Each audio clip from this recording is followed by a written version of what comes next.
Hello प्यारे बच्चों, आज की इस वीडियो में देखेंगे 8th ग्रेड अभ्यास पुस्तिका सत्र आपका 2025-26 की आपकी न्यू बुक है कक्षा 7 विषय हिंदी। तो प्यारे बच्चों, आपको जो है इस वीडियो में लास्ट तक बने रहना है, जिससे कि आपको सभी प्रश्नों की जो है संपूर्ण सॉल्यूशन आपको मिल सके। पाठ 17 में है और भी दूँ। चलिए क्वेश्चन की ओर चलते हैं। पहला क्वेश्चन आता है आपका, दी गई पंक्तियों में से अनुप्रास अलंकार की पंक्ति कौन सी है, आपको उत्तर में करना है। थाल में लाऊं सजा कर भाल। इसके बाद नेक्स्ट आता है आपका, दूसरा में कवि थाल में सजाकर क्या ला रहा था, क्या ला रहा है, तो आपको उत्तर में करना है भाल। तीसरा में मन समर्पित तन समर्पित और यह जीवन समर्पित पंक्ति में भाव है, तो आपको उत्तर में करना है देश प्रेम का। नेक्स्ट है आपका चौथा में है, कवि अपने सीधे हाथ में चाहता है, तो आपको उत्तर में करना है तलवार। पाँचवें में ये सुमन लो या चमन लो पंक्ति में सुमन शब्द का पर्यायवाची शब्द होगा, तो आपको उत्तर में करना है फूल। इसके बाद नेक्स्ट क्वेश्चन आता है आपका खाली स्थान वाले प्रश्न। छठवें में भरना है आपको समर्पित, सातवें में भरना है आपको क्षमा और आठवें में भरना है आपको दरिद्र, नौवीं में भरना है आपको धार। इसके बाद 10वीं में भरना है आपको अनुप्रास। इसके बाद आता है आपका अति लघु उत्तरीय प्रश्न। प्रश्न क्रमांक 11 में है, आप देश की सेवा किस तरह करना चाहेंगे, 2 वाक्य लिखिए, तो आपको उत्तर में करना है मैं देश की सेवा जागरूकता फैलाकर और अपने कर्तव्यों का पालन कर करना चाहूँगा।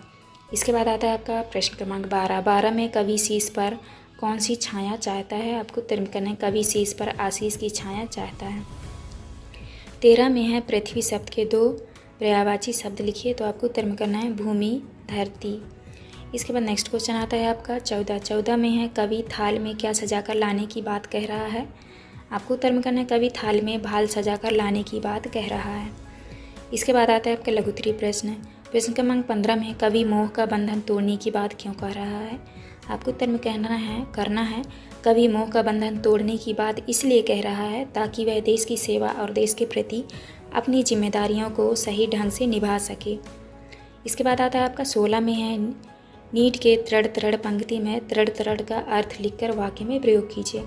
आपको उत्तर में करना है तृण तृण का अर्थ होता है हर एक दिन का वाक्य में प्रयोग करना है उसने अपने घर का तृण समर्पित कर दिया।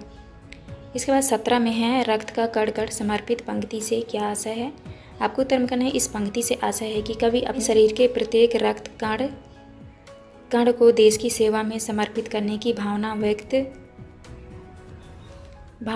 कर रहा है। प्रश्न क्रमांक 18 में अनुप्रास अलंकार को उदाहरण सहित समझाइए, आपको उत्तर में करना है वाक्य में जहाँ एक ही अक्षर की आवृत्ति बार बार होती है वहाँ अनुप्रास अलंकार होता है।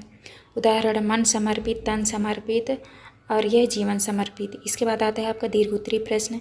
प्रश्न क्रमांक 19 में सैनिक अपने देश की रक्षा हेतु क्या क्या कार्य करते हैं, अपने शब्दों में लिखिए।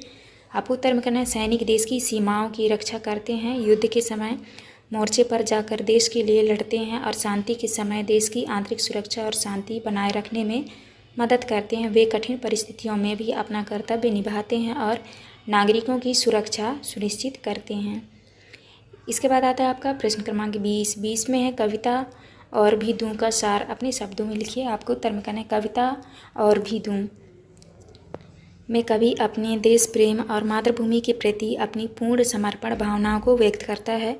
वह कहता है कि उसने अपनी संपूर्ण शक्ति और जीवन देश के लिए समर्पित कर दिया है और वह चाहता है कि देश की सेवा में और भी अधिक योगदान दे सके। कवि अपनी मातृभूमि के प्रति अपनी श्रद्धा और बलिदान की भावना को व्यक्त करता है। तो आपको इस तरह आंसर करना है। ये था आपका लास्ट क्वेश्चन।